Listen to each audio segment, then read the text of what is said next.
Welcome to the place where we learn about and learn from the leaders in our field who are powering human creativity. I am Aaron Dworkin, and this is Arts Engines.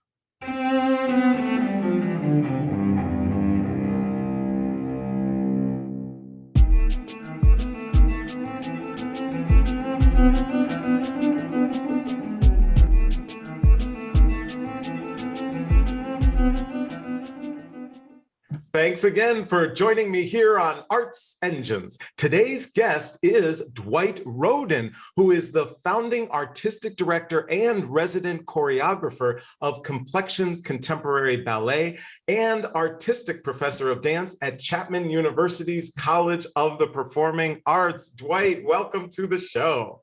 Thank you. Good to be here. Oh, well, it is so great to be able to talk to you. You are, one of our nation's or world's leaders in dance. And the things that you have accomplished are truly extraordinary. And I certainly want to also talk about your new role at Chapman, which is wonderful. And Chapman's one of our wonderful creative partners here at Arts Engines, helped us co-curate this show.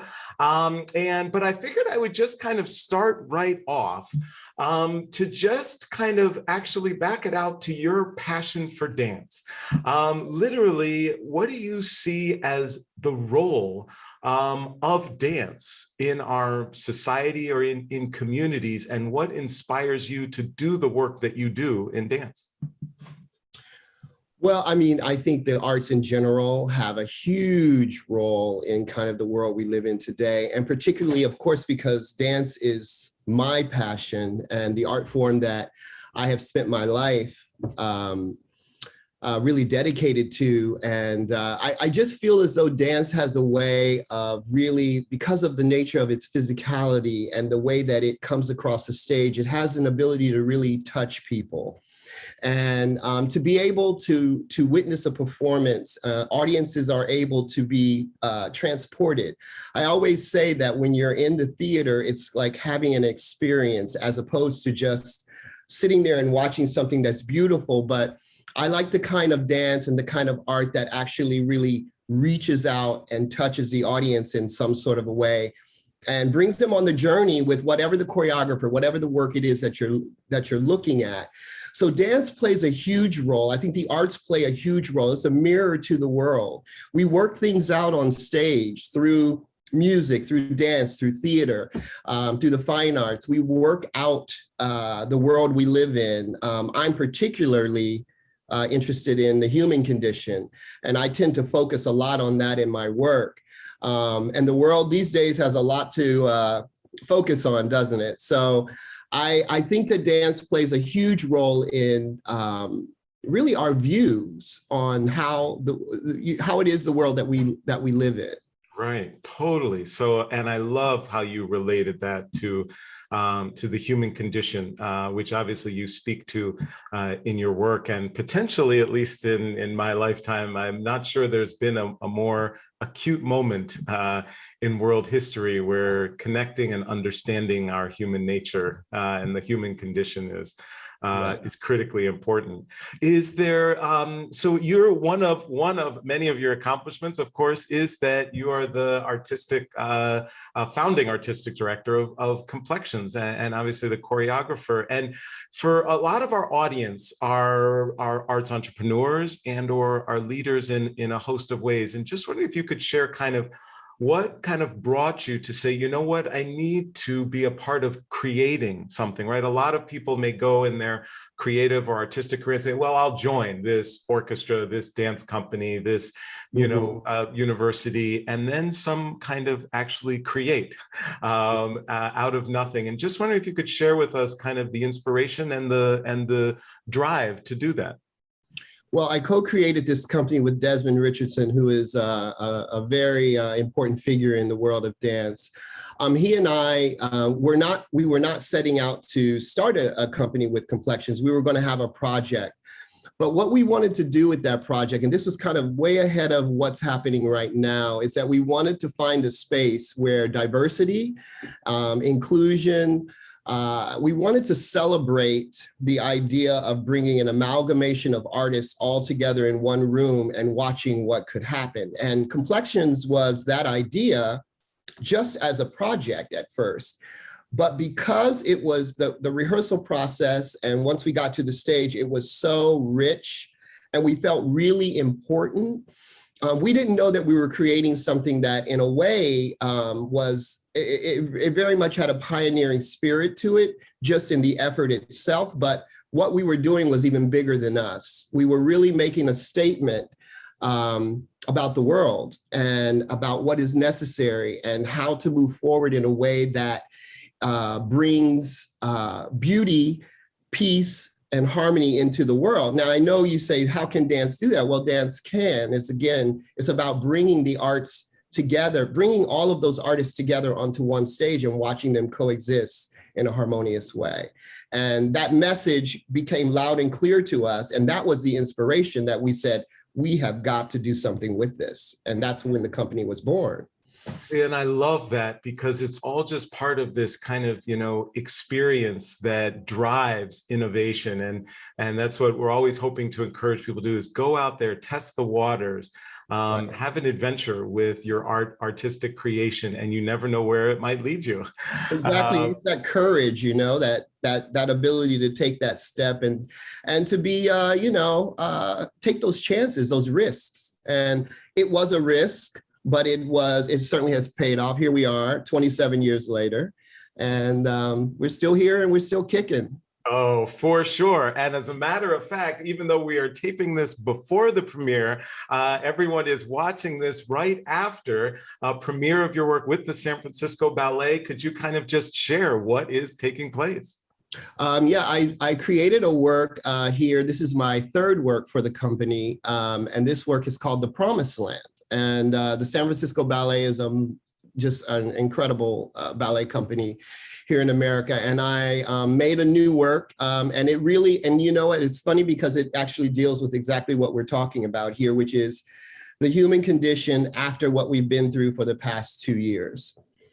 It doesn't talk about the actual issues like racial equity and necessarily the pandemic and all the loss and the wars that are happening. But what it does talk about is how we recover, how we get up every day, face the world, and still take a step forward. So it's about that perseverance. It's about, doing those hard things that you have to do every day in order to make sure that you can move forward. It's trying to find that positivity, find that optimism, and that strength, I should say, as well, that strength to step forward. Wow. Well, it's absolutely beautiful and extraordinary. And hopefully many in our audience will be checking it out. And so that also kind of takes you to kind of these different roles, and curious how you kind of view your role in dance overall. And what I mean by that is the role of creation, right? And of choreography, the role of performance, the role of education. And you are now newly on faculty at Chapman University's College of Performing Art as an artistic professor of dance. And so just kind of curious how you're viewing that and this new role at Chapman and that role of education, and how you view it as part of the entire kind of palette that comprises who you are as an artist. Yeah, education has always been big for me. We also have, Complexions has its own academy now. So we are always about the young people. We have our pre-professional program. We have, many programs throughout the year. And in many ways, Complexions has always been about education, actually from day one. I first was exposed to Chapman a few years ago when I was in residence there with my company, and I fell in love with the program there. I didn't know at that time that I would be asked to be on faculty, but there was a real sort of kinship going on after that experience. And I really enjoyed what was going on there, because there was I felt like we were everything was sort of lined up in the same way I see things. They were looking at diversity, number one. They were looking at versatility in the art form itself. And I thought, you know what, I might have something to contribute. So when they called to ask me to be a part of the faculty, I, said, absolutely, I would love to be, because I love everything aligned in the way that I think dance should. Very positive, very forward thinking, progressive, and open. And that's really, really key to the way that I see this landscape of dance. And we have to stay open. We need new forms, new models, as we spoke about, the courage to take that step into something, because that's where innovation happens, right there, when you take that step forward into unknown territory. And I was just really, really moved. I'm very excited about starting this fall. I'm very excited. Totally. And it is true, it's, environment settings like Chapman that kind of help to create, this canvas upon which you can create and explore. And I love that in terms of that innovation, because that's really, I think, what drives our art forms forward. Is that ability to explore. And usually when you're at that cutting edge, a lot of people look and go, wait, what's happening? What are you doing? And then years later, they realize the direction that the entire art form was able to take. So, well, this has been so great. Unfortunately, we are just about out of time, but I always like to ask of my guests, as you're doing all of this work, and especially think about the last couple of years, there has to be challenging circumstances, times when it just seems like things are overwhelming or too much, or there's potentially an obstacle that can't be overcome. In those moments, what do you do? Thinking about many of the other leaders who are tuning in and watching now, where do you turn for inspiration, for strength, and or for guidance in those toughest times? I think, I try to always ask myself, why did I begin this, why did I begin this journey in dance? And I started so late anyway that I loved it immediately, because I didn't know anything. I didn't know much about the form. I learned as I went. I started dancing at 18. So I often, when things get tough, I look back at how there's gratitude. I'm grateful. I'm grateful for the fact that I even had a career. And that I've been able to build such, substantial, my voice is substantial in the field, and I've made a contribution that I feel is very, very necessary. And I look back at how I started and being grateful for the opportunities that I have had. I've worked with some of the most amazing dancers in the world. I've been on the amazing stages, musicians. I mean, I have to look back at that. So when things get tough, I just have to remember, they say, remember where you came from. I remember when I first stepped into a studio and I knew nothing. So I just have to look back at the beginning. I think that's what keeps me going. Wow. Well, it is so impactful and insightful and inspiring, and especially thinking of that gratitude piece, which I think is so important, and that you have that when you've reached this pinnacle of leadership is truly extraordinary. Dwight Roden, you truly are one of the arts engines who is powering human creativity in our world. Thank you so much for joining us on the show. Thank you.